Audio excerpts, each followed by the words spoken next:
Inside Story Uganda, real source of political updates. Bezwa bya buvubi era mbakawe buvuma kuba tochi n'okunulira embalira y'eggwanga ogimanye ogiganyule olabe biki ebikuyamba biki byola binzo obutakukola bulungi. Badde waguli Honorable Kiza Hakim kati kiriza mpene minister yatubira ekifaananyi ekigazi shadow minister ogenda ku minister substantive minister waddala Honorable Minister embalirira heno Minister wa Finance Mwai Museveni musomeddwa gwe yalonda ogitunuulidde otya Munnayuganda oyo muwesuubi nti erimu kyejja okumusitula. Ekisooka yes ndi minister w'ebyobuvubi era njagala okwebaza President kuba tuli abantu milioni 47 mu Parliament tulimu 529 sinewoba ogenze kuba NRM bokka ababaka bali mu Parliament tuli mu 309 so bakulondayo mu mwawo wonna whether mu Uganda 47 whether mu babaka 529 whether mu NRM 309 so obulina okumwebaza kosi Katonda akulonda ng'ayita kulembeze nyatera n'okubeera mu Parliament tubeeramu ababaka 529 mu Uganda ey'abantu milioni 47 nakyo oba oli mu gavumenti oba tuli mu gavumenti era naye weebaza ki Katonda kuba ogenda okulaba nga bavuganya n'abantu 10 20 n'obalekayo so nakyo kikulu so olwekyo nti Katonda atale mu kifo kutusobola obaoliawo okugera ku nsonga ku lw'obulungi bw'abantu ku lw'obulungi lw'eggwanga lyaffe. Yes ndi minisita w'ebyobufuzi naye ate ndi economist lwakuba nti mu Parliament ebyobufuzi bya Uganda ebiseera ebisinga expertise yo obumanyirivu bwo oluusi tebukola mu Uganda. Yes, because lwaki ate nga mba nabwo kuba abantu si baagala okuwulira bana batulawo ababalonda ebintu omanyi oba oyagala okukozesa expertise oba obumanyirivu buyinza obutakola mu dakiika 2 ng'ojja kwetaaga eddakiika 10 ng'oyagala ddala olyategeera angles zonna kati bw'onaabeera mu Parliament wajja kuba eddakiika 3 ez'okukola ki ez'okuteesa kakati oba olina kuteesanga ebiseera ebisinga oluusi olina okuteesanga senior 6 leave newankubadde subject matter ogikola ki ogitegeera olw'ensonga kati era watwalina Professor Kiduma Kubuya ne bamuwanga nga bawa eddakiika 3 naye olugera agamba Madam Speaker I want to thank you eddakiika 3 zikoze eki ziweddeyo kagamba nyongera okay 2 more minutes thank you very much Madam Speaker ate ne bills ndanga zikola ki azigwayo because mu bukugu bwe ye alina obudde bwonna bwatwala oba ayagala okugusa ki ensonga so tuli basanyufu okubeera wano nti eggwanga litulaba so kakati tulina ebizibu mbadde deputy chairperson wa committee ya national economy mu Parliament eri eno gye tumazeeko myaka 5 kakiiko ka Parliament ako okwewola bivaawa Parliament weyisa embalira y'eggwanga already leero esomeddwa naye ekyufu yayita dda twagisa mu Parliament kakati Parliament twayisa tusookera ku budget framework paper and tudda into policy statements kane tuyisa budget ya $1 trillion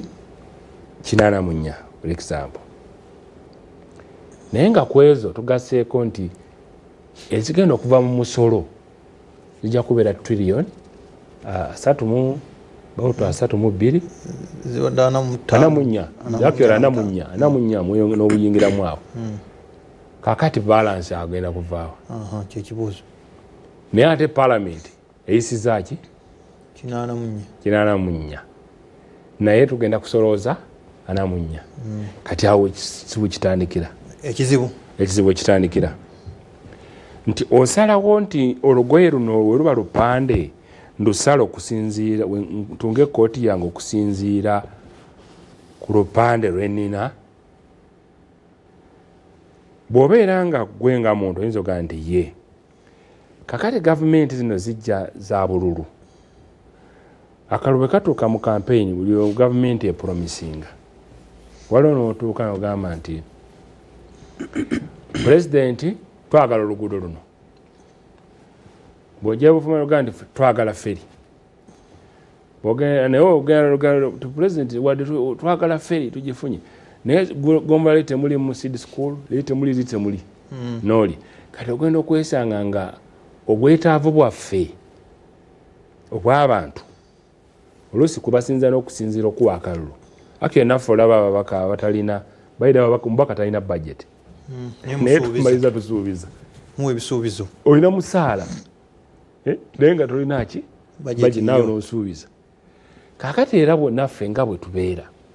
kakati n'osuubiza walina osuubiza wali ogenda okulanga by'osuubiza era ekisonga kyababaka ate ndi chairperson wa Uganda Parliamentary Circle singa kyababaka 90% beewola nnyo no si kwewola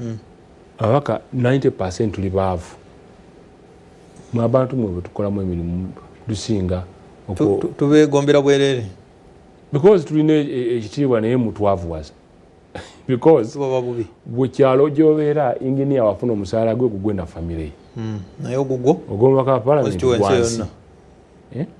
gwansi so kakati nekiwaliza omuntu era oluusi obuze bakyabaka beewola the same thing kyobuza bakyabaka beewola the same thing kyobuza bakigavumenti for example ekola ki yeewola olw'ensonga nti obwetaavu businga omusolo guli gwe tukuŋŋanya obutwiriyoni 4 kakati ekituufu kiri nti okwewola si kubi naye ziweewozo zikozeseza otya kyesinga obuki obukulu kakati obuzibu bwe tulina bwa nkozesa ya sente ezeewoleddwa embi olwo sente embi ezeewolebwa ngamba enkozesa embi sente nnungi za kubunyisa mazzi eri abalimi abadde akosebwa ekyeya aleme kola ki kukosebwa bwe zijja bali oluusi ne bazikozesa ki ate ekirala so spirit ey'okuziyisa tebeera mbi kakati budget ekimu ku manyi buli kirungi buli kimu kirimu ebirungi n'ebibi ekisooka nti gavumenti terina business gyekola business ya gavumenti yefe abawo omusolo yefe ate nona kino kikatiza abantu abamu balina endowooza okubeera ne balowooza nti bannabyabufuzi tetuwa musolo naffe we have businesses ate eziwaki eziwa omusolo so buli omu aguwa mu ngeri ki mu ngeri eyiye gw'onaagula obusawo bwa seminti 10 ojja kuba oguwadde mu kapasite y'obusawo 10 ojja kuba naawe oguwadde ku busawo 10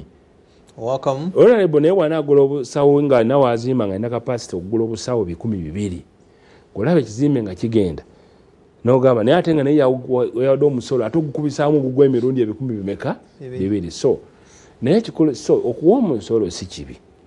enkozesa omukolo ogusolo gwowadde gukoze eki gukozeseddwa gutya kakati ekintu kya kola kuba onole akyogeddeko kati debt to GDP tuli ku bitundu 5.3 eyo position mu byobufuzi ebeera waring mu byenfuna teyinyamiza mu byobufuzi eyinyamiza yinza n'okugugumula nti pasimaka twalinanga pasimaka nti 50%. Kakati bw'oba ogoberedde kyewe kyenagaye nti ekikulu sente ziweewozo zikozeseza otya njakuba ebyokulabirako nti wano mu East Africa Kenya kati debt to GDP yayo eri 69.9%.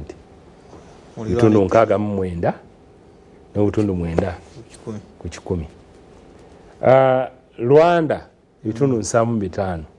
ku 100. Tanzania wano yeringa erikowa wansi eri ebitundu 49 n'obutundu 7 ku 100. Ensi ezimu zetugamba Ghana eri 60%. Actually recently committee ya Ghana yajja okubenchmarkinga mu parliament etuma meeting ku national economy bajja okubenchmarkinga ku Uganda ku date onagenda mu nsi kugamba ekyokuzikozeseza America eri ku 122%, ebitundu 10.22. Yes, ekikulu kyokoze eki kyozikozeseza. So zebasolooza zebeewola ziri bisusa mu bitundu 10. Naye zino zeweewoze zino wadde zisusa mu bitundu 10 zisobola okutondawo emirimu. Zisobola okutondawo emirimu ate zisobola okuleeta sente ki endala. Nagenda wano waliwana focus bani Sudan eri 187%. So ekikulu si yes kati benchmarks no omanyi ne International Monetary Fund waliwo ebimu bye of course bye olwaleero ejja negamba era naona obuzibu abawutubuza bakifune. Kati waliwo ebintu bitwandibadde twewolerako for example naye ate abawola bagamba ffe twagala kino ffe tuwolera ekyo ffe twagala ki ffe tuwolera kino. Kakati nagamba tuwolera ekyo omwaka guno omwaka ogujja nagamba tuwolera ekyo kyogenda okulaba nga kakati wabeerawo n'ebintu ebimu ate bitwala nga drivers oba ebivuga economy. Katulina enguudo oli atunda layisi kuba enguudo ki mbi, emmotoka ye ekutuka ate nagiteekako sente nyingi kuba oluguudo mbi. Kati nogamba nti twewolere ki enguudo. Kati ogenda okulaba nga ensimbi ezisinga zigenze mu sectors nga masanyalaze kuba gasaasaanya bigenze mu nguudo seed schools malwaliro ng'era tulina obikola ki kubifinance. So kati bwe wali ogamba nti era olumu ku national economy twagamba nti naye abantu basobola gavumenti esobola okugamba abantu nti bannange kati ebyo byonna byemutusabye tetugenda kubibawa oba mutume akalulu mukole eki mutume mulekeyo nogamba kisoboka nange ku mubaka nga sikolaki soboka. So kati etubeera nti ekyawe kusoomozebwa okulimu naye ekikulu kyabina akalungi akali mu budget 1 nti waliwo debt repayment domestic debt ebbanja eryawa kakati abanaffe bangi badde babanja gavumenti muli abawola emmwanyi zino endokwa muliki katuze tugamba Ministry of Finance nti domestic debt eno nayo bw'ogisasulako eyongera okuyamba economy ono okusituka kuba zino z'obasasudde bagenda zikolamu ebintu muki mu ggwanga muno. Kati mulimu obuwumbi 319 at least kwekyo ndi musanyufu because kyetuzze tubanja mu ngeri yemu peyi okulinnya okuva ku 23,115 okuba abantu ababulijjo yaoza nti peyi yalinnye okudda ku 23,115 kitegeeza nti bano abakozi ba gavumenti ababadde bano abasembera ddala wansi 2,000 omusolo abadde awa payers and 30% ebitundu ameka 3 ku 10. Kakati waliwo eyo bracket driver biki bonaona oyo bakoze eki baba bavuddemu ne bagenda nti ku muntu aweze omusaala ogw'Emitwalo 3,515. So kati waliwo eyo bracket nayo ne bamubinika yes bamubinika because ufunye kanji then kati ne wabeerawo increment eyaba bano ba arts ki abasomesa aba arts n'aba primary nti nabo gundi abe tandika financial year gye basuubiza ogenda ng'egenda erinnya 20-25% like that. Kati nakyo ndi musanyufu nti kikola ki mwekiri kuba bwe bwama babadde bakola ki batukuba. Kakati olizaba demands zetulina nti wano waliwo ayagala omwongera omusaala wano waliwo agamba teweewola ate nga togenda kusasuza borrowed funds revenue sente z'okuŋŋaanya wano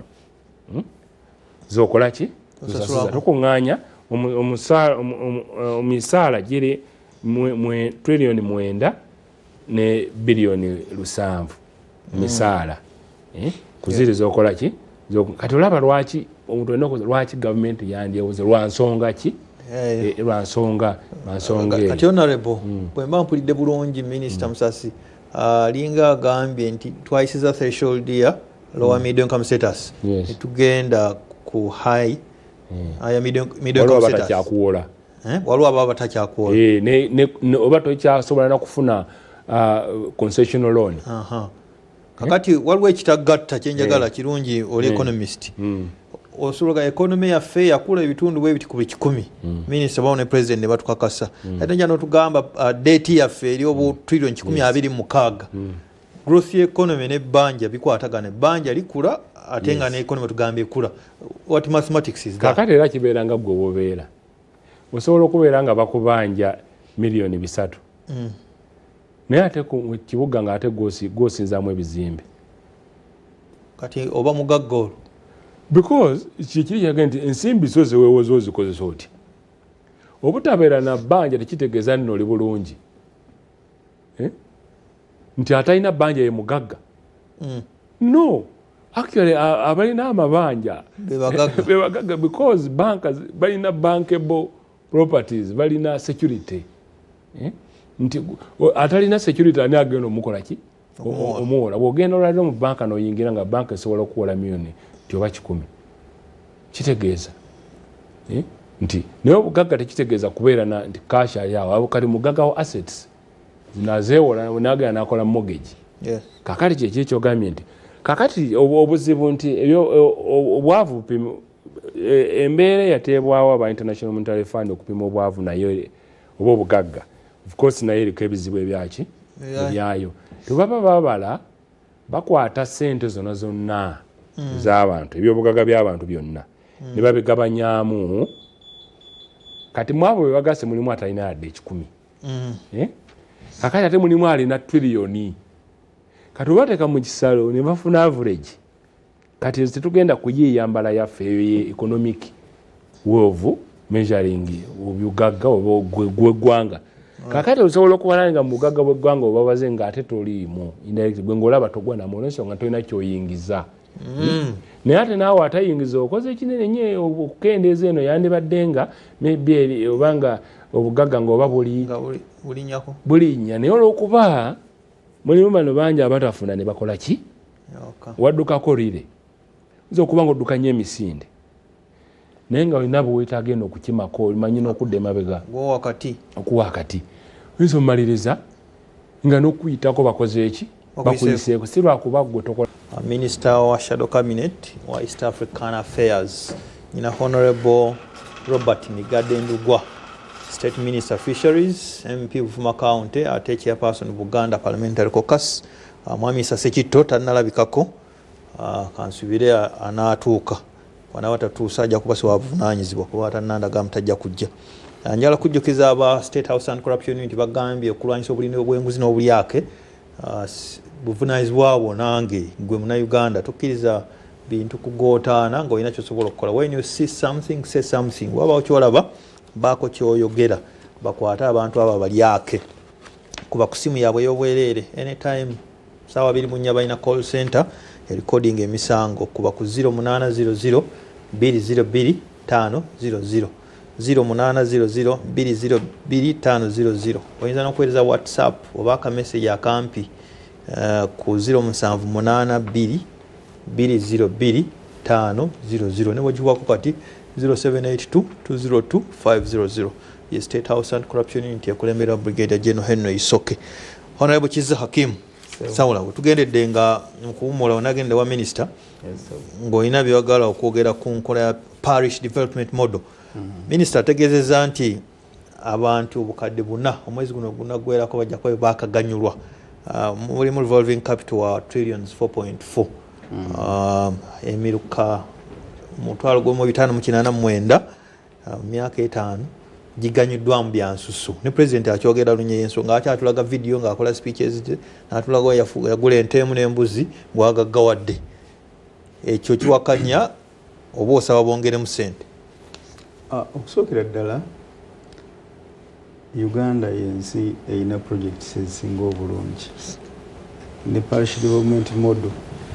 singa eri under good management yandibadde project nnungi era yagiwandiika ali awandiise bulungi naye mu system za Uganda era ezinyiiza president ennaku zino mulaba n'ebica ne byereega nti buli wabeera program mu luzungu bagamba bagimisusinga bagikozesa mu bukyamu abagiimplementing oba bagiteeka mu nkola bw'otunulira parliament model nkuwadde ekyokulabirako nti omuluka gw'e Kasubi gulina abantu 16,000 naye buli mwaka bawaayo abantu 1,000 ngabawa $1 million. Omuluka gw'e Lubya gulina abantu 15,000 ku 15,000 buli mwaka bagabayo $1 million be bantu 10 nenkuwa n'emiruka egyewaffe mu Bukoto South mu Lwengo district ogw'Ekiwangala ogulina abantu 1,305 balondako abantu 10 buli mwaka n'omuluka gw'envaamu ogw'Ekikenene mu Gombola y'Ekiseka gulina abantu 65 naye buli mwaka balondayo abantu 10 mu njogera ennyangu era esobola okubeera mu ntegeera yaffe abantu aba bulijjo bwemba ng'abantu 65 ab'Ekikenene njagala buli omu afune capital nga buli mwaka mpa abantu 10 neetaaga emyaka emeka kuba abantu 1,000 weetaaga emyaka 10 abantu 2,000 weetaaga emyaka 20 abantu 4,000 weetaaga emyaka 40 singa ogendera kakadde kati okumalayo abantu b'Ekikenene batuukeko mu mbeera etegeerekeka weetaaga emyaka 65 mwami Busuulu omuntu w'emyaka 65 aba afaanana ati aba akyasobola n'okukola naddala nga teyategekanga obudde bukyali kakati ako kabonero akalagira ddala nti mu Luganda kibayita okukiina ne bakiina n'obusente ne balowooza nti olina kyogize ng'oggyeko akakadde ke bawa omuntu system egaba ssente ezo bagamba nti sayininga akakadde tugenda kuwa $7,500 basooka bakubako 25 ebyo bitakkirizibwa ebyo ate waliwo kye bagambye nti revolving fund kitegeeza bw'ozifuna revolving kitegeeza kufuna n'okozesa n'ozzaayo kye bayita revolving mu bufunze baba bakuwoze naye kati bamaze okuwola abantu abeewola akakadde tasobola kupangisa dduuka ekinoni ewange eri Lwengo mu Bukoto South edduuka erisookerwako mu tawuni eyo lipangisibwa $20,000 bw'obeera mu Kampala wano mukimanyi bulungi nti abasuubuzi abali ku Arcade okusasulawo edduuka weetaaga obukadde 7.5 ku 10 ku 15 kubanga olumu bapima na space square meters abamu tebakwata na sente za Uganda basasula $1 naye oyogera kakadde kati ng'omaze okumanya nti rent ow'e Kampala ali mu bukadde 7.5 rent ow'Ekinoni ow'Enkoni ali mu $20,000 omuntu wa bulijjo oba omusinzize kukola bizinesi esookerwako okuzimba omudaala wali asubule enkota z'amatooka awagula ebiwagu anti za sente zaabo abantu naye munteekateeka pointi yange weeri munteekateeka eriwo gye bayise trade order ne president agikkaatiriza olwale n'obwotunula mu budget speech eno mweri agiwagira nesekuwagira 10 ku 10 tekkiriza muntu kufuna waateeka mudaala space gyerekawo erekawo space ya muntu wa dduuka naye ate sente zafunye mu parish development model sente za muntu alina kuzimba mudaala kakati kwegemu kubanga okwekiina tebikwatagana omwode kakadde tomwagala ku kkubo wano apanga akadaala mu space y'omudaala tomwagalawo omusindiikiza mu space y'edduuka edduuka erisookerwako nkulaze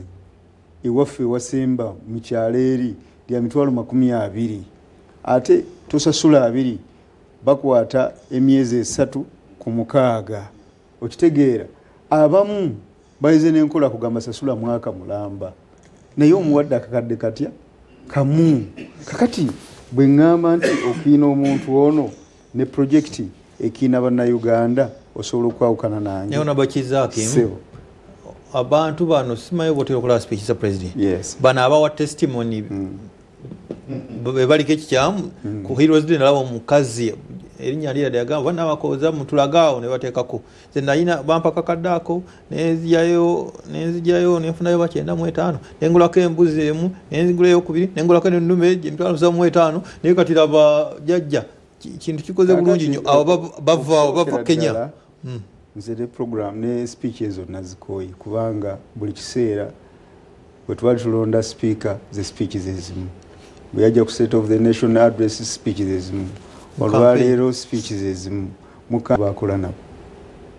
ne bamutega abantu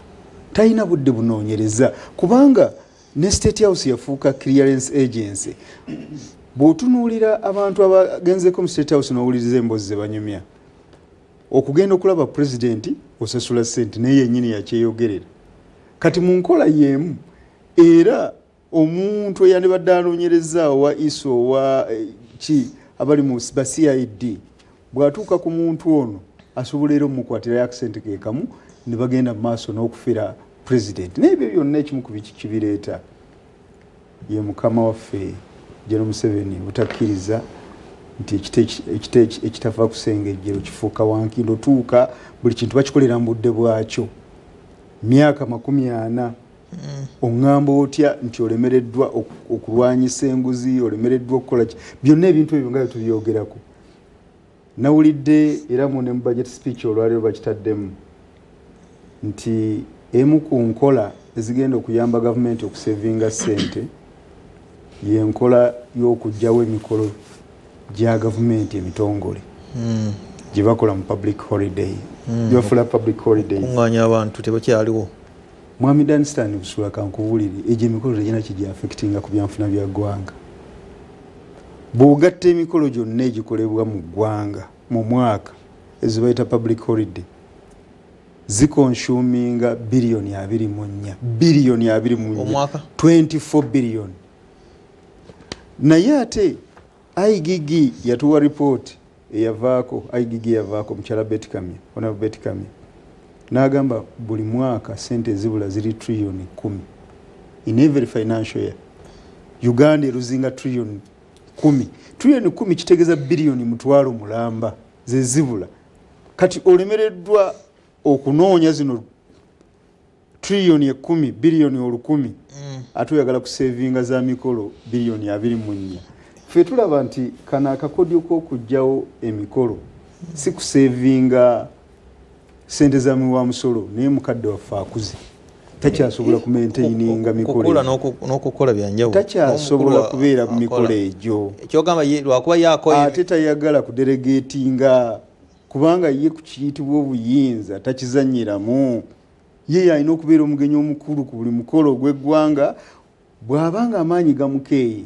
takyasobola kudelegatinga kati emikolo giveewo era ng'otunuulira speech y'olwaleero agikoledde eddakiika 12 ekitabangawo tabalwisizza kubanga General Museveni ayogerera essaawa namba ku ssaawa 2 bwe twali tulonda speech yagikoledde eddakiika 18 obu bonna bubonero bannayuganda bandibadde balaba nebakkiriza nti yoko ku Ebola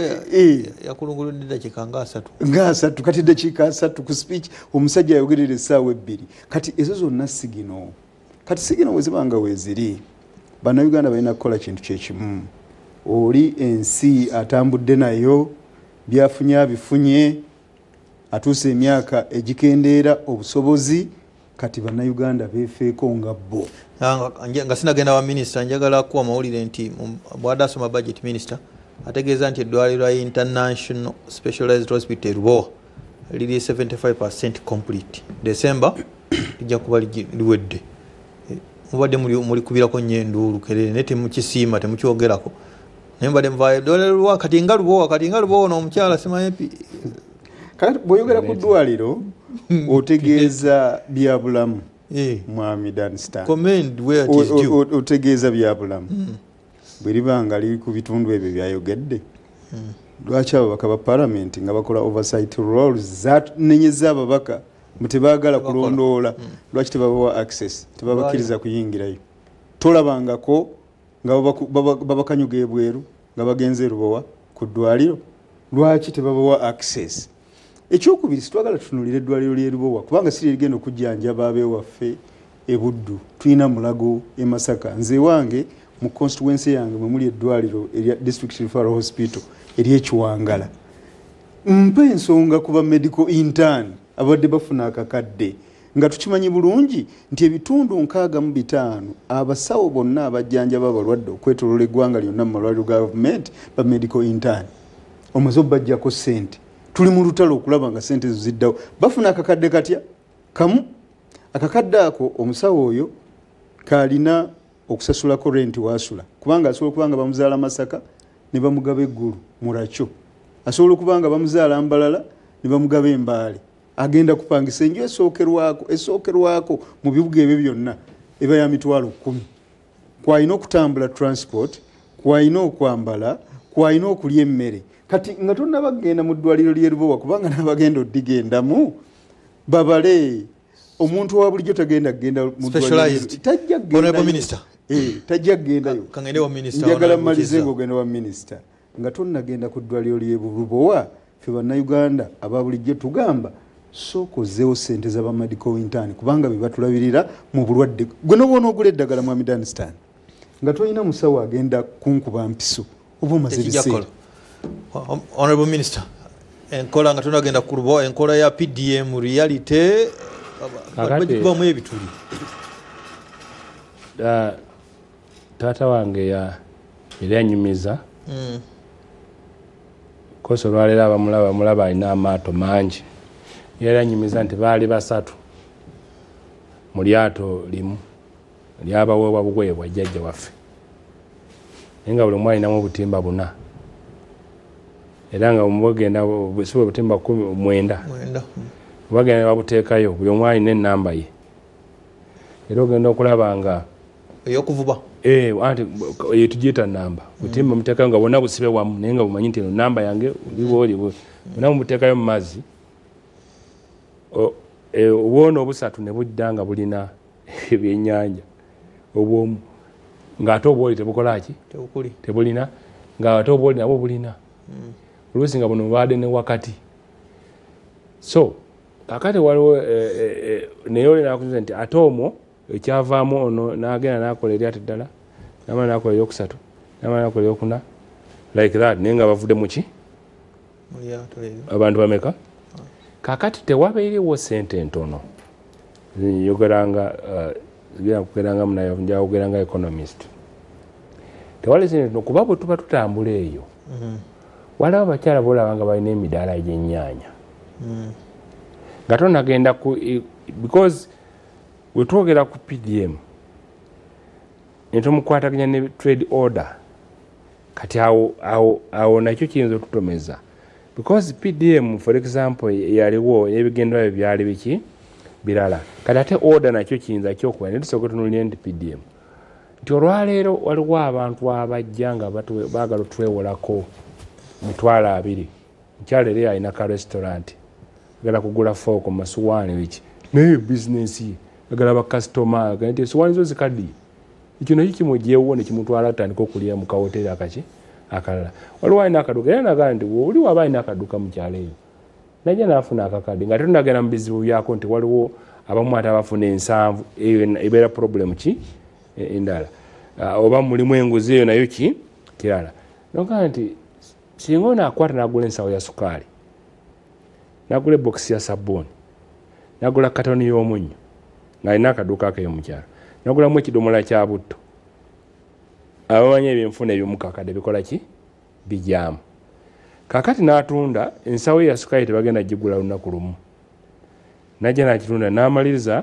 genda okulaba luli yali agula ensawo emu atandise okugula ensawo 2 yali agula ekidomola kya butto kuba nakuno aba akolako ki amagoba kakati obuzibu bwe tulina nti sente zonna mu Uganda abantu bazipoliticizinga nga naffe bannabyabufuzi bwe tuyamba abantu baffe olwaleero bw'ogenda noonyereza nti buli mubaka wa parliament for example campaign financing ayinza okuba nga less on average nga nze kati for example ndi sente bwa Uganda Parliamentary Circle ababaka basaasanya ku bantu obuwumbi obutakka wansi wa 5-8 abaka yes omwaka yes Kisanja campaign mu campaign yes bazijjaho no they save buli kamuntu ko baka 5 muki mwenda so naye olwaleero wogenda mu bantu abo betwawa sente ne guwawo obukadde obusatu ayinza okulaga yakola naye tewazimuwa wali omuwadde kulya yakugamba nti ekizibu kyange njagala kugula mabaati akusereka ki nju yange neyinza nogitukako era waliwo ngaera siki sinsereke kwegamba yalabanga ono omuyigadde gw'empagira zino kankoleki kandye kakati buzibu nti sente abantu bazaatakinze ku politics nakyo kibi nnyo kuba oyogera ku trillioni 4 that's out of sente ezo ki nyingi neze kimanyi nti nekira nti be bantu abatagwanidde kufuna sente ezo okuzigendako be baziyita ki entono kuba ebyetaago byabwe bya nyingi nti olwaleero nti wobeera nga obadde onoonya kiteeteeyi then ne baleeta empale naye ogamba nti nze ŋŋezeeno definitely ogenda gamba nti tentuuka because wabadde onoonya ki PDM azi ng'enkola yali ekigendera kyali kuyamba omuntu oyo atasobola anoonya bamanirenda baatwalanga ebyalaani by'abakazi women groups wano ginasanga nga bugadde yabawola $300 nezakimulatinga nezigenda wange n'ekyalo kiyita Tome nga zigenda mu $600 zagenza zakimulatinga group number yewola $300 kakati olina nyaga nti gwende wegulira ekyalaani kyo gwetunga engoye eki kya $45 so enkozesa yazo embi tuddeyo ku kiri ti enkozesa yazo embi oli okuzifuna kansooka enzinywe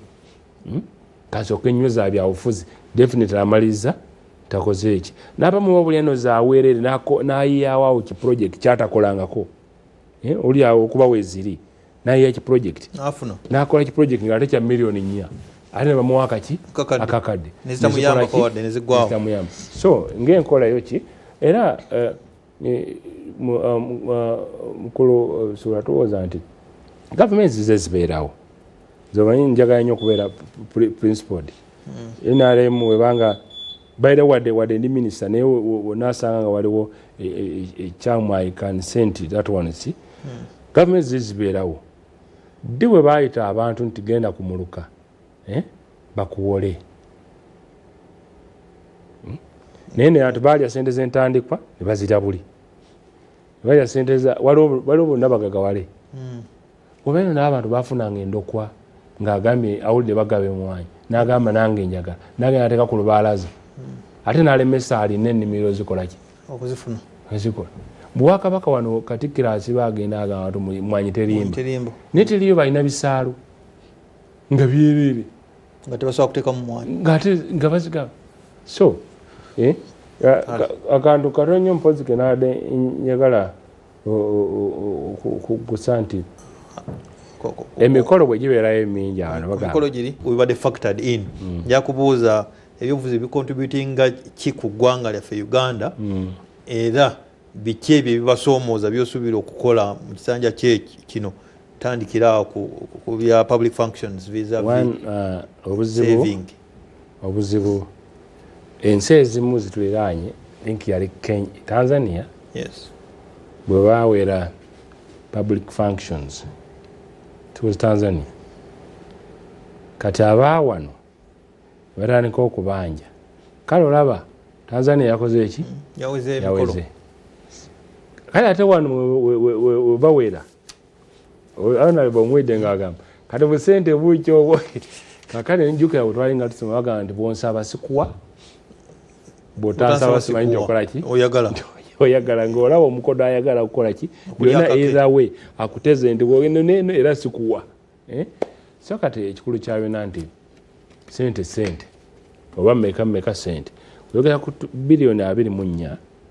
seed schools zino ezizimbibwa za billion 3 ne million 2 seed schools. So this is almost more than 7. This will come seed schools meka musanvu. Supposing wasinga kisalibwawo ne bagamba okay sente ezo zigenze for example ku seed schools kitegeeza nti basobola okuzimba seed schools musanvu seed schools 35 mu myaka emeka 5 wobanga wandyewoledde kuba twewola ozizimba wobanga wandyewozenga kati ekizibu kyabina kitulina okwewuuza oba kitandika nti okay saving ekoleddwa naye egenda kukola ki o savings kati tulina okukola ki naye tu savings niye tetwagala ate saving dwa ate zireme kulibwa buki ziriwe buliwa dena omugaso gw'okusaving oga nti wakiri singa ate wabeera n'omukolo ogwo oli najja w'amazzi n'atunda atunda wali eri t-shirt abobugofiira bweki n'atunda kuba nagwo baida n'egyo emikolo twatambulanga wano ku mikolo gino egya Buganda nga tutambula waliwo abantu nabaga nti banemwebale fe twali tumanyi ti nabo bantu twabayiriza business nga nti twatunze so kati ekikulu saving ekoze eki so of course ekikulu ensonga eri just akasembayo ku mafuta honorable yakakonyeeko nti ebbeeyi zaffe ezimu ez'amafuta ziri artificial oba mu lugundi mu Luganda oba artificial kibeera ki kinyonyero bunyonyozi tulabikutegeeza ki kwegamba si ntuufu nti kyavudde ku kiri wabula omuntu ebbeeyi emu agitondawo buki butonkyovula nti oyinza osanga petrol stations nga ziri 3 zonna ziri mu kifo kyekimu wenazita petrol stations fuel stations oba bisundiro z'amafuta ng'eno esinza eri nusu bina zonna ziri mu kifo kitya kitegeeza wonna amafuta gatambudde olugendo lwe lumu okuva gye gavudde okutuuka awo nogamba eno njawulo ki kakati abamu waliwo we bongera nusu 10 oba nusu 2 oli naayongera 4 oba naayongera 5 olumu nali mu palamenti enkola yange nkola nnyo research amafuta ga Uganda wadde tuli landlocked naye amafuta ga Uganda galayisi ku Kenya wenjogera kati lita y'amafuta eya diesel e Kenya ya $1 n'obutundu 79 eya Uganda ya $1 n'obutundu 65 kituufu bw'ogenda Rwanda lita ya $2.02 n'obutundu bumeka bubiri bw'ogenda Tanzania gye gava ya $1 n'obutundu 66 gali mu expensive okusinga agaki kyokka agaffe nga gajja wano kuba tuli landlocked gava Tanzania oba gayitawa Kenya gye gayita ate agaffe owaawo ganyigiriza abantu baffe kuba si ebbeeyi ekoze eki ebaddewo sagala ngambe nno galayisi naye mu kifaananyi kiri so kiba era wogenda e Busia Arua ate ab'e Congo abeeri mu Busia aberi mu Kenya bajja okugula ate amafuta wa ne Uganda ne bagagula mu bungi waliwo ne petrol stations emanyawo emukono ng'emmotoka ejja neteeka litres 15 ziti basaawa 4-5 mukaago gw'ekiro ate ne gaddawuwa kitegeeza ekizibu kyabwe oluusi eri ate ne bakireetera ne bayitawo ebbula so nolwekyo singa abantu control ebulamu singa ministry ya energy ddala for example kibeera nga nsonga y'amafuta newebeera ya sukaali newebeera ki twabina nalo ne mu byennyanja ng'omuyindi olukeera ku makya n'agamba nze ngula bweyi bweti so kakati ebyo bye birinayo kwongerawo kumyumyulibwa wabeerewo nti yes tuli mu free market economy naye wabeerewo nga waliwo aga nti ogwondi okisusiza kati awo tulina okukola ki tulina okutunuulira genda ku nsonga y'obuvubi ebyobuvubi ze zimu ku sectors zaali ziyimirizaayo eggwanga lino era mu mirembe giri mu ab'e Kampala engoye ze mwayambalanga omusono gwe mwalabanga nga mupya nga mugenda okugwambala eri ng'abantu mu bizinga bagwambala dda nkubuulira mazima era nga engoye mwena mu Kampala mu mireme 9 mu gye 9 awo paka nga 12 eri osanga omuntu ng'afunyiza n'empale ali mu mazzi agigolomoleramu lyato nga gweno wagenze jogenda mu kumbaga tocho zibayitanga tocho ngubuuli amazima ezo fulungu ezo kodro bazita kodro kati bazita kodro twazitanga kifulungu bayolangamu sente nyingi ne bafuna ebintu because abantu bafunanga sente buli lunaku nga n'ennyanja ebyennyanja bikyakola ki bikyalimu nze nasoma nagenda ku university ne sponsoringa guild candidate bamumukisa Mukasa Ronald ano teyali Mukasa Ronald Lugonvu jukira Lugonvu gwe batta Lugonvu yali nkulona bo babikko yaja kujukira n'abala nti nakwata 6 million mu mwaka gwange okola ki ogusooka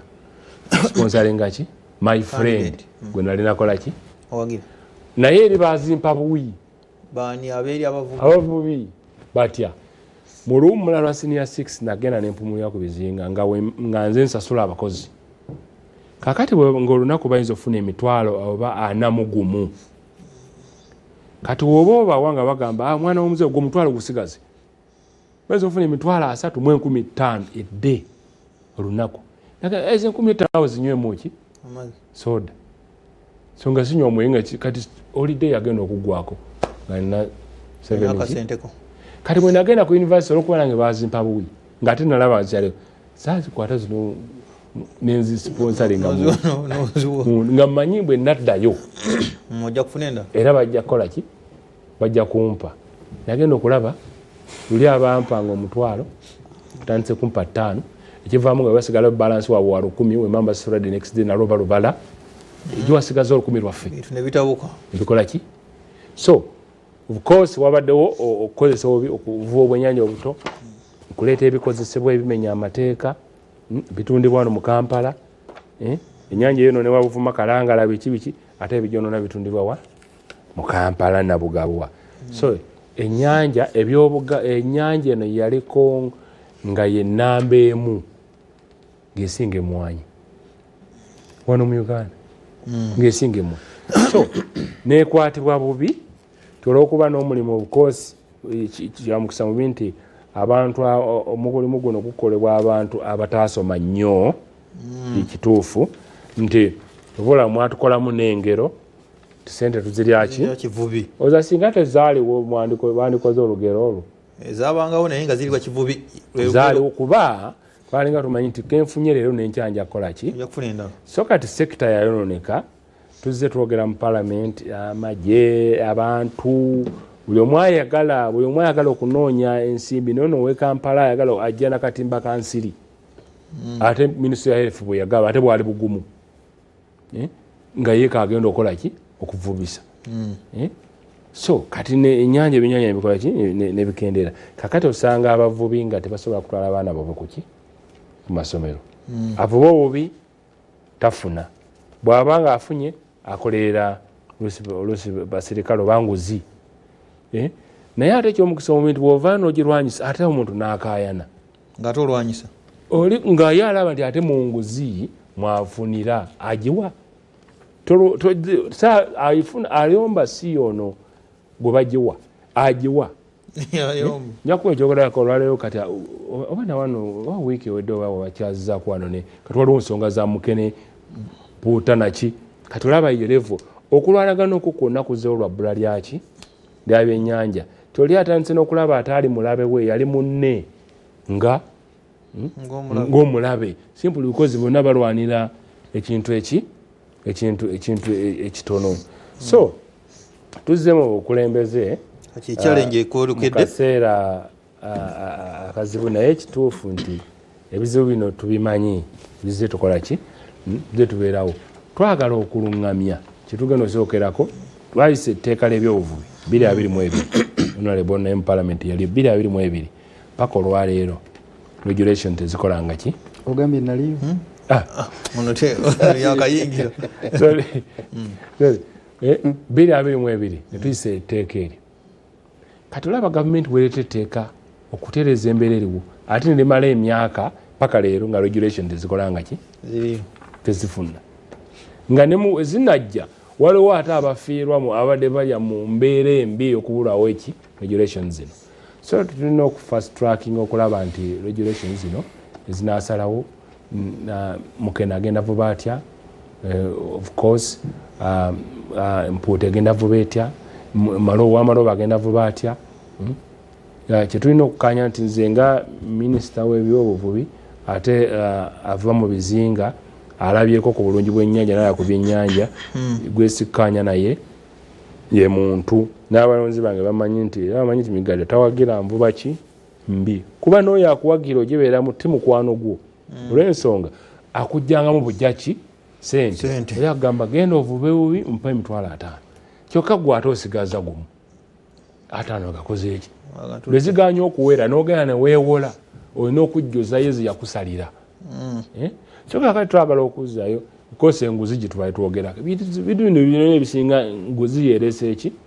yereese obuzibu naye nga twagala essira okusinga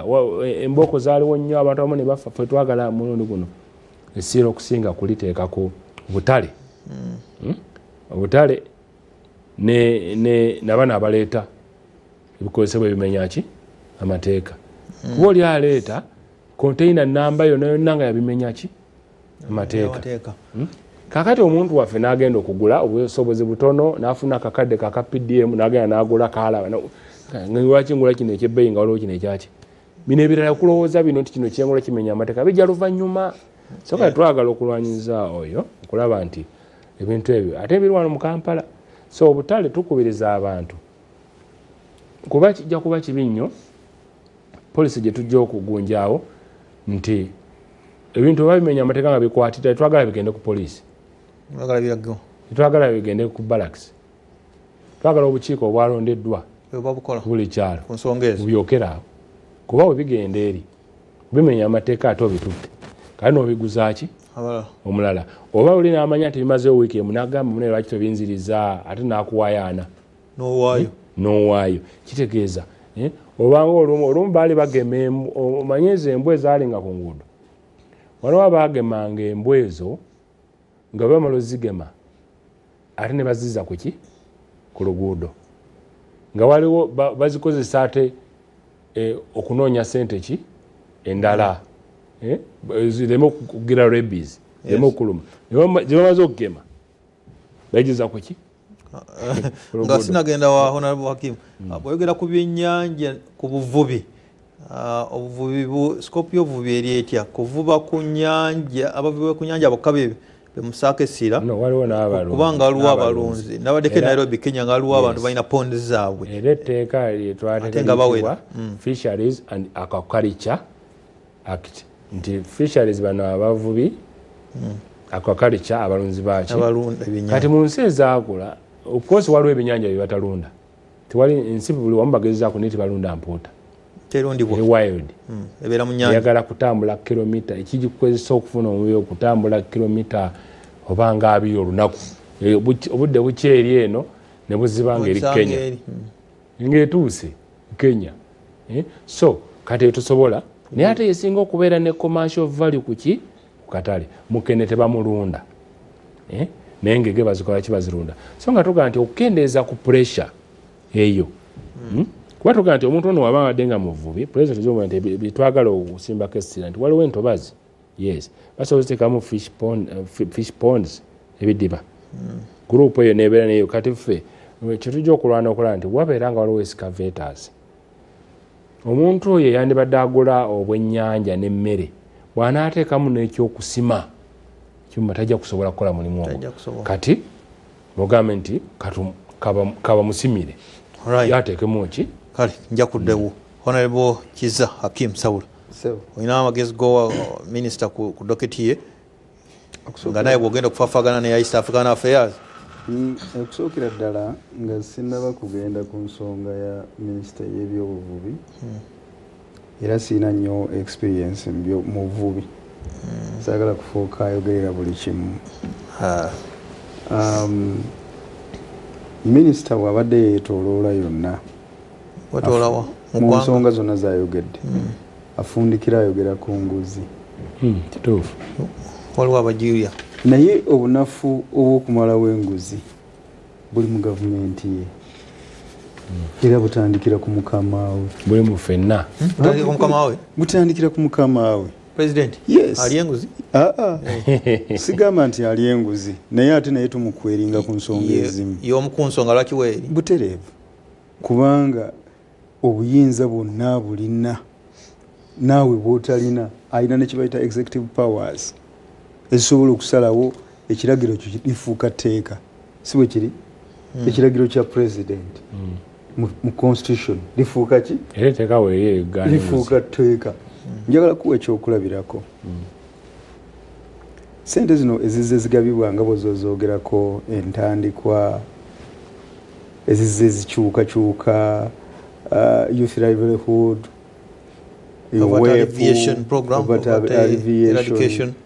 eradication paka lwe tutuuse ku PDM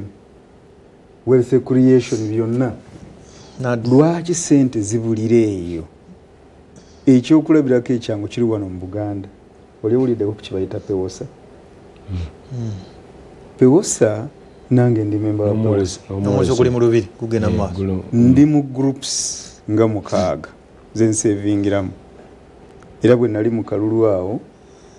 mu mwezi gw'11 group zagenda awo ne bansasula sente zange time yange etuuse kuba omwaka guba gugwako tuwayininga ngeri okulanga nyina miliyoni nga 17 nazivudde mu pewesa omanyi kitegeeza naye mu pewosa fenga bannabuddu fenga bannabuddu teri muntu abba mu pewosa lwaki ng'ate ne Buganda si yeekwata sente neziteeka mu bantu wabula ebalambika nebasomesa nebagayidinga nebacontrollinga lwaki olowooza ate mu central government ekulembera General Museveni buli kantu ke bateekawo sente bazikola ki bazibba kyenvudde nkugamba nti kiri eri mukama wammwe yaganya okumalawo enguzi eno yonna gye tulaba bw'otunuulira muganda wange minisita agezaako okuteesanga bw'atutunuzaako ekkenya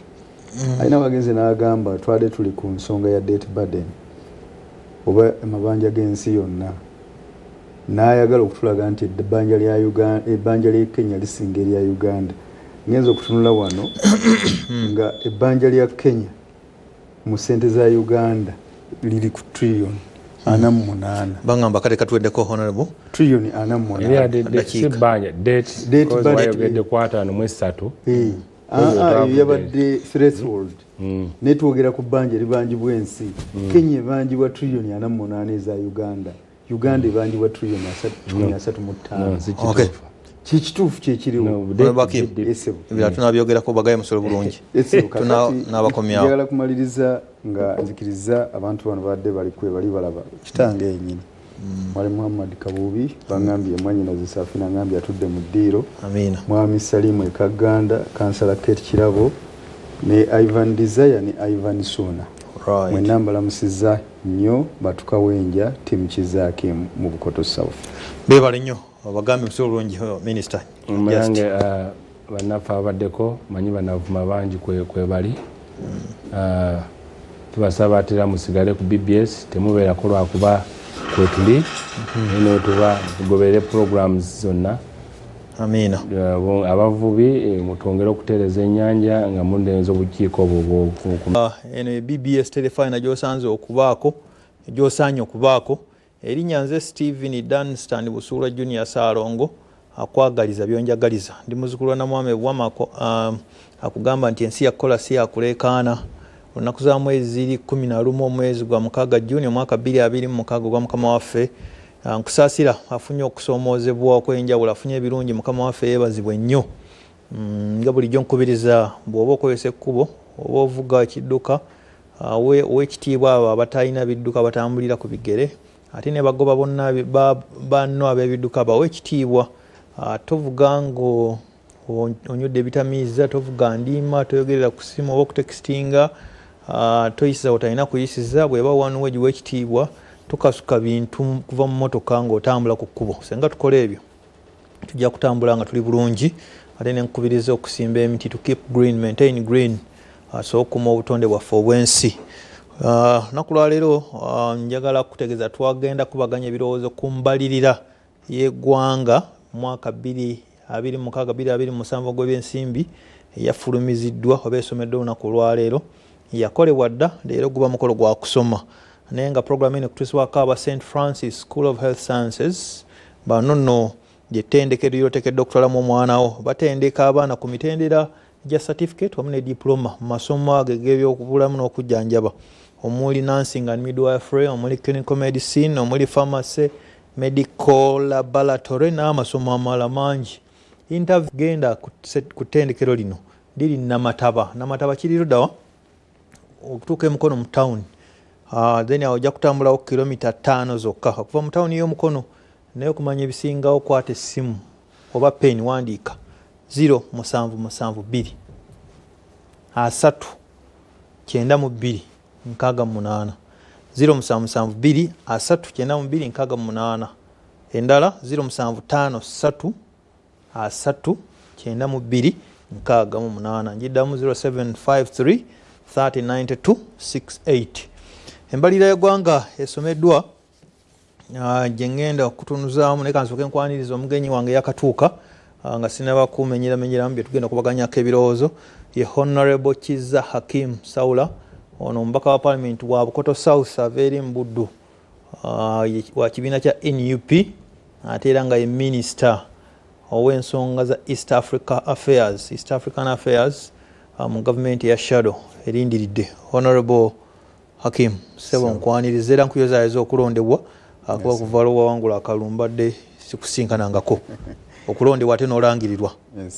balamuseeko mu seconds 12. Ntwala omukisa guno okulamusa ku balabi ba Terefayina abantu ba Ssaabasajja bonna gye bali mu Buganda yonna ne mu Uganda yonna wano mu Kampala wamu ne waffe gyenva e Buddu mu district y'e Lwengo mu constituency ya Bukoto South omuli Egombola y'Ekisekka Kinoni Town Council ne Kingo. Nsanyuse nnyo okubeera wano okubaganya ebirowoozo ne baganda bange bonna abalala ku nsonga za budget kubanga budget yeetambuza eggwanga. Twogera ku budget tutegeeza buweereza obugenda okutambula omwaka mulamba. Right. Ye Honorable Kizza Hakim. Njagala ku producer Kizza ojja kukola ki ojja kunterako ku bintu ebyo naba mbiyitamu. Budget eno esomeddwa Honorable Henry Musaasizi ya trillion 84 ne sente zisobamu. Kakati ensimbi ezimu zigenda kuva wano mu kitongole kyaffe kya URA domestic revenue ekitongole kyezisolooza the trillion 45 45.9 nezigwamu. Mu byenkizo benyinza okumenyeramenyerayo nga producer bwe yabiteeseteese yeeyo ezisinga zisuubira kuba misolo gisasulwa URA erina okuŋŋaanya trillion 44 oba 45 ensimbi endala za kuva mu kwewola mulimu domestic borrowing, external financing n'ebirala. Waliwo ebintu ebyongeddwako omusolo ate ebimu ne bikendezebwako oba okuggibwako omusolo ku misaala gy'abakozi peyi gwe nanga afuna omusaala balina we bayongeddeko ate abasasula wansi w'emitwalo 33 n'ekitundu abo tebagenda kusasula pay as you earn. Luli badde ndoza kwa 22 tebagenda kusasula pay as you earn sasula nga bw'ofuna. Tugendeko awaddako producer embalirira emivumba engoye emivumba giteereddwako omusolo gwa bitundu 3 ku 100. Eddagala ne medical supplies mu malwaliro tebiriiko misolo. Sukaali, sementi n'amafuta byongeddwako ku musolo. Omusolo gwa 750 ku buli kilo ya sementi. Buli kilo za sementi ya 5 akasawa ka 5 aka sementi kasasula omusolo gwa 750. Bwe tugenda ku musolo ku mafuta aga petroli ne diesel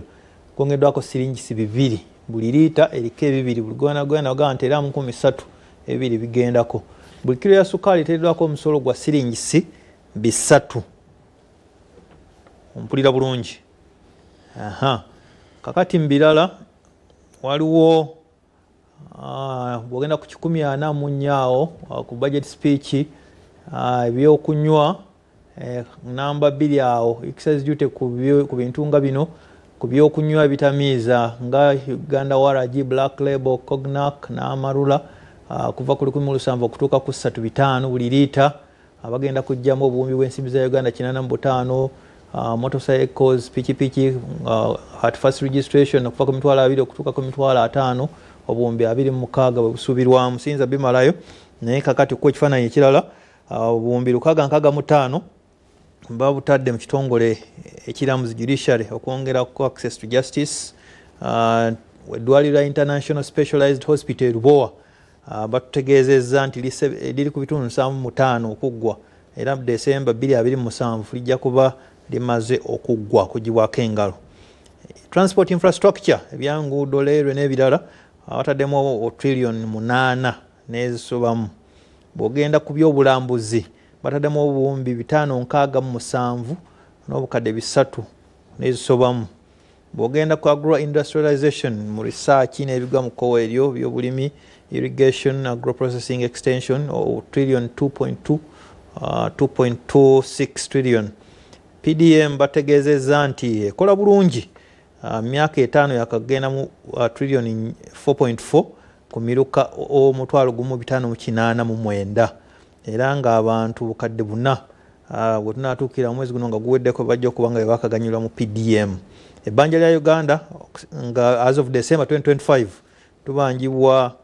biliyoni $34 n'ezigwamu. Bategeeza nti ekirime ky'emmwanyi yakikola bulungi era bakyexpandi kigenda mu bitundu bya Northern ne Eastern Uganda nga babawa seedlings n'ebigwa mu kkowa eryo. President Museveni wadde ayogera mu budget speech ye wagidde kya trade order okujja abantu ku nguudo abo abasiikira wano bwe bajja bamenya abakolerawo business n'agamba mulina okuwagira enteekateeka n'ababaka ba parliament n'abakulembeze tube n'ebibuga ebibeeramu abantu nga mulimu order. N'agamba enguudo za mmotoka na pikipiki na bugaali sidewalks z'abatambuza ebigere ate osanga bali nga bazikolera mu birala. Yategeeza nti ezimu ku ssente zigenda kuva mu oil zigenda kuteekebwa ku infrastructure development omuli enguudo leerwe n'ebirala era n'alabula n'abantu okwongera okwerinda ekirwadde kya Ebola kubanga kitta era mu DR Congo kissa abantu bangi n'ebigwa mu kkowa eryo. Kale ebirala tunaagenda mu maaso nga tubiyitamu naye olunaku lwaleero ab'opposition bano bagenze mu parliament Kololo era abadde bambadde biddugavu nga bwolaba Honorable Kizza Hakim Bwali ajja kuntegeeza lwaki leero babaddeyo era lwaki bambadde bwe batyo. Oluvannyuma tutunule ku kinyusi budget eno embalirira gwatulaba ali erwengo ali ewaffe eri Musingo ali Ekitende ali ewakiso ali mu Busiro South embalirira eno ogiraba otya egenda kuganyulwa ebibuzo byenjaga kubuuza omubaka kuba be bano bakola appropriation yadde bano si be bagiisa naye ate be bagenda okulaba nga bagirondoola. Honorable lwaki mumbadde mu parliament era mwaki mwambadde bwe mutyo? Okusookera ddala ebiseera ebisinga tukimanyi nti okwambala black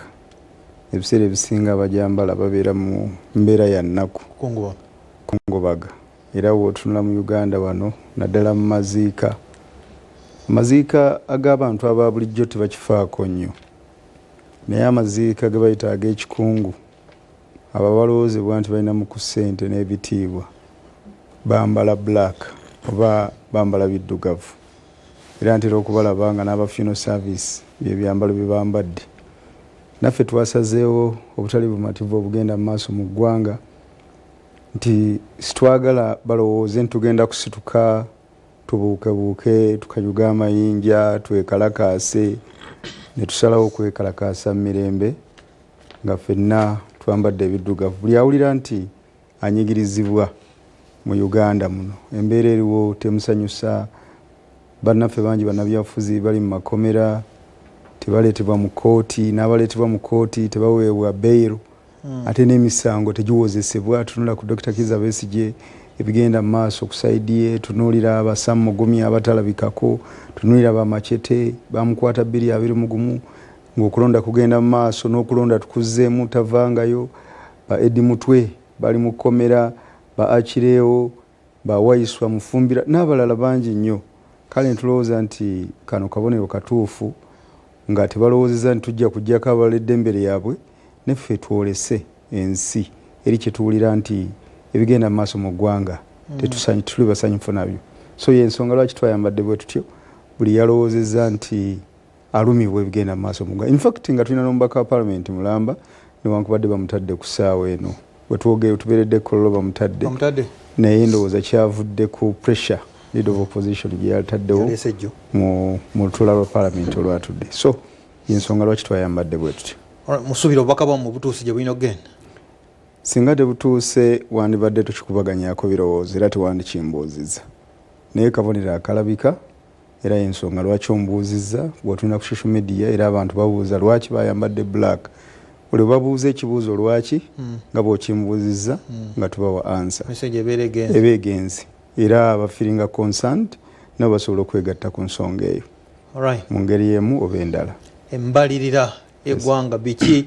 ebyenkizo byolabyemu embalirira eno era ya muntu batera okugamba nti embalirira y'abantu wa bulijjo kaisajja era atera byogera this is for the common person enembalirwa eryetya honorable Kizza Hakeem Sawula okusookera ddala tewali kipya mu mbalirira eno buli mbalirira lwejja ffe nga bannayuganda yongera tutikka mugugu omwaka gw'ebyensimbi ogwayita yali mu trillion 7.4 nga n'ebbanja ly'eggwanga liri mu trillion nga 116 olwaleero eyingidde etrillion 84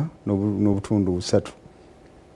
bwe twogera ku trillion tutegeeza buli trillion emu erimu billion 10 buli billion erimu billion 1000 billion 10 buli billion erimu million 10 buli million erimu emitwalo 100 kakati bwe twogerera mu trillion omuntu wa bulijjo ayinza obutategeera naye trillion tutegeeza billion 10 emirundi 84 ze sente ze twogerako yembalirira naye kisinga okuba ekyennaku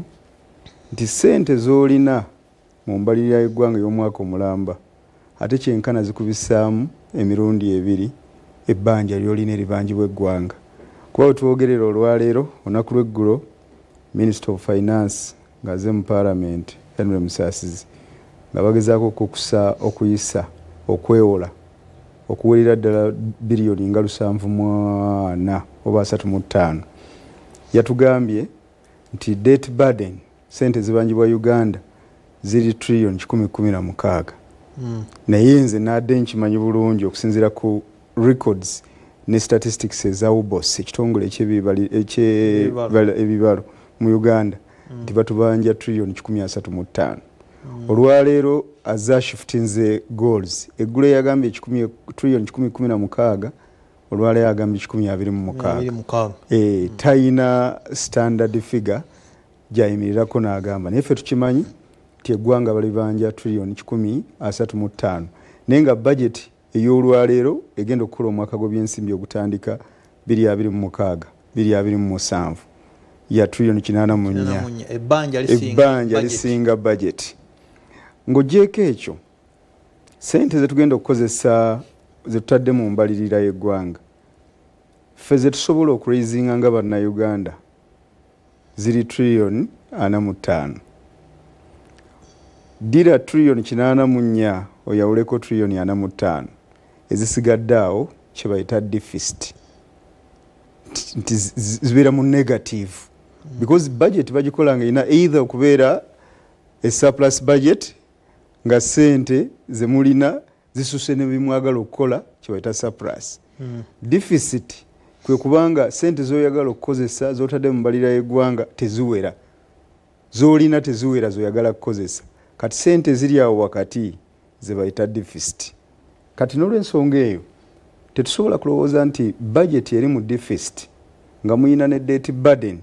mu ggwanga Uganda esobola okubeera budget ey'omugaso era esobola okubaako byekola bw'otunuulira ebitongole ebimu ng'ekitongole kya East African Monetary Union kirina criteria gyekikozesa okuwola sente n'ekitongole kye bayita International Monetary Fund ekifuga ebyensimbi mu nsi yonna byamala dde okulabula Uganda ne bigigamba nti akawuzi tukayita akawuzi oba musitale oba level gy'olina okwewolerako terina kusukka ebitundu 50 naye bwe twogerera minisita eggulo yadde ayanjula yayanjudde nti twayitawo dda tuli mu bitundu 5 bimeka 52 yes kati ate olwaleero agambye nti tuli mu bitundu 53 kati kwegamba nti weewuunya n'engeri gye tuoperatingamu because lwaki njijeyo kino President Museveni akozesa nnyo okweyagalira mu East African Community kakati ekitongole ng'ekyo ekya East African Monetary Union bwe kiba nga kimaze okukulabula ne kikuwooninga n'okuwooninga kitegeeza nti by'oyogera si by'otambula nabyo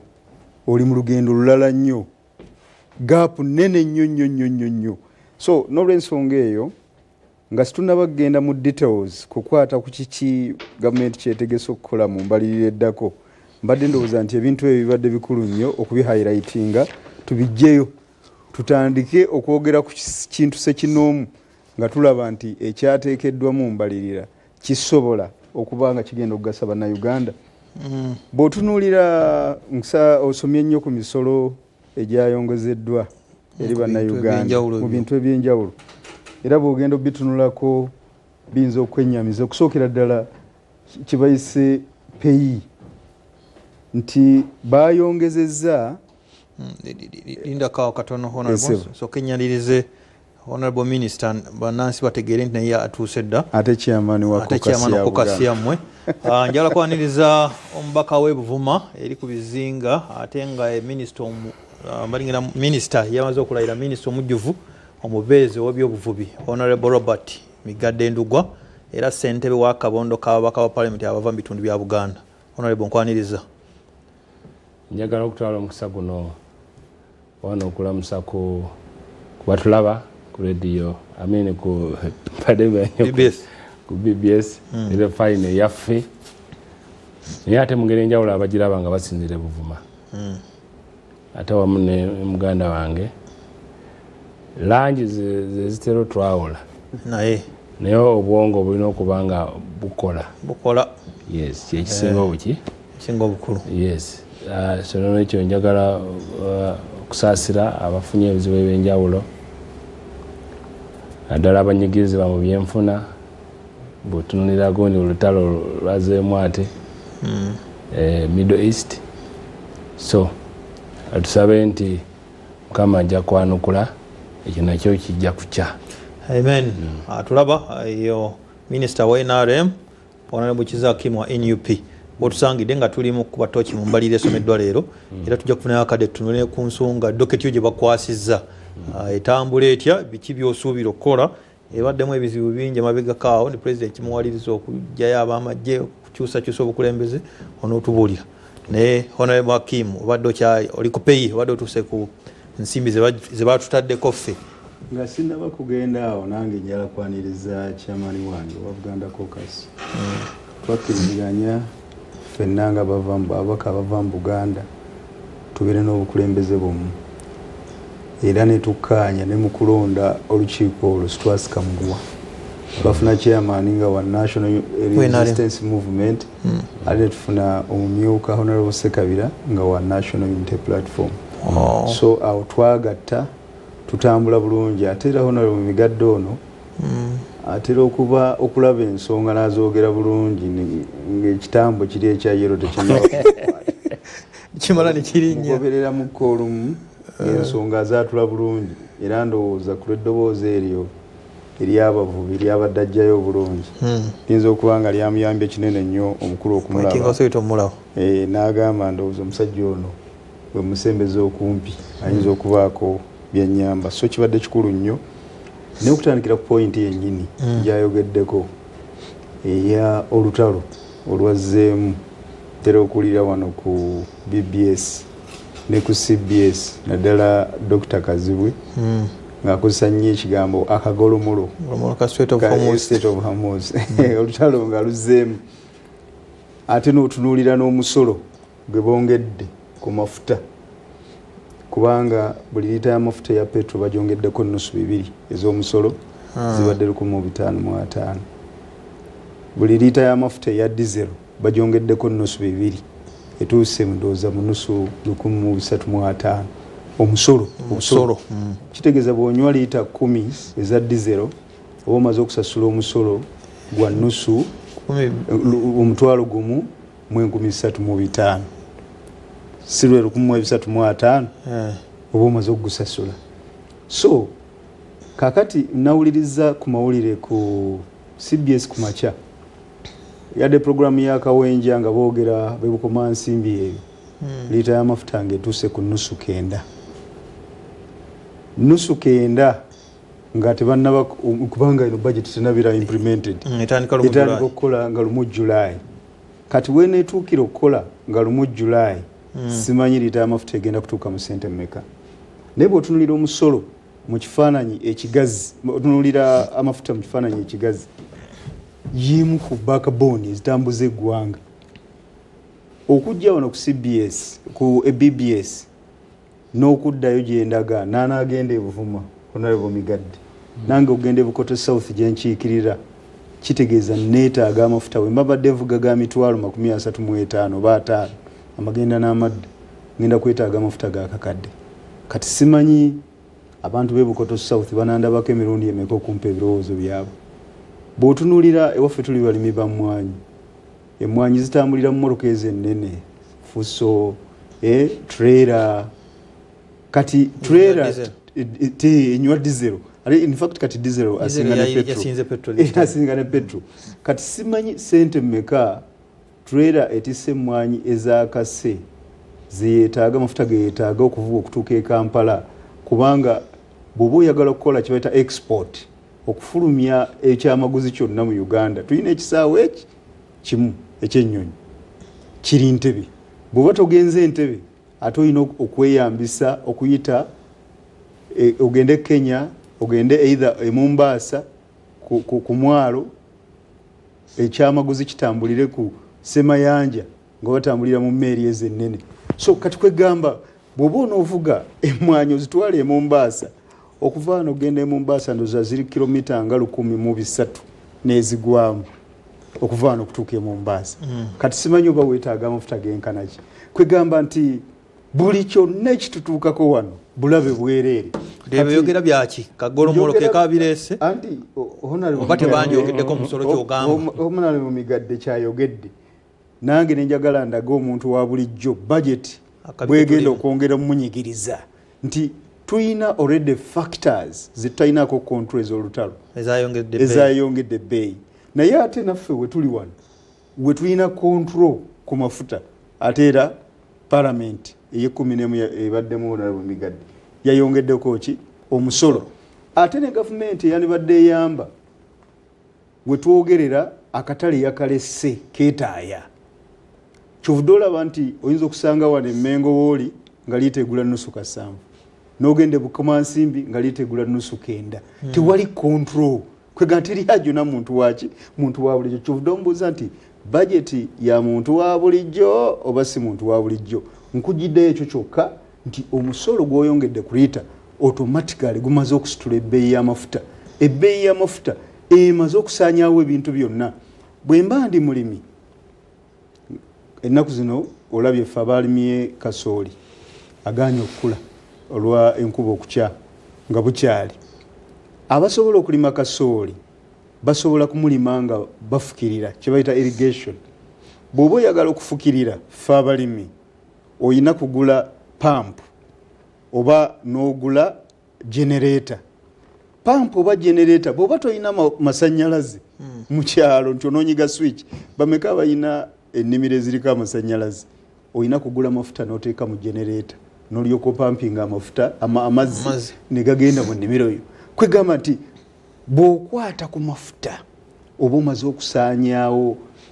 ebyenfuna byonna mu ggwanga. Kasooli gwe twogerako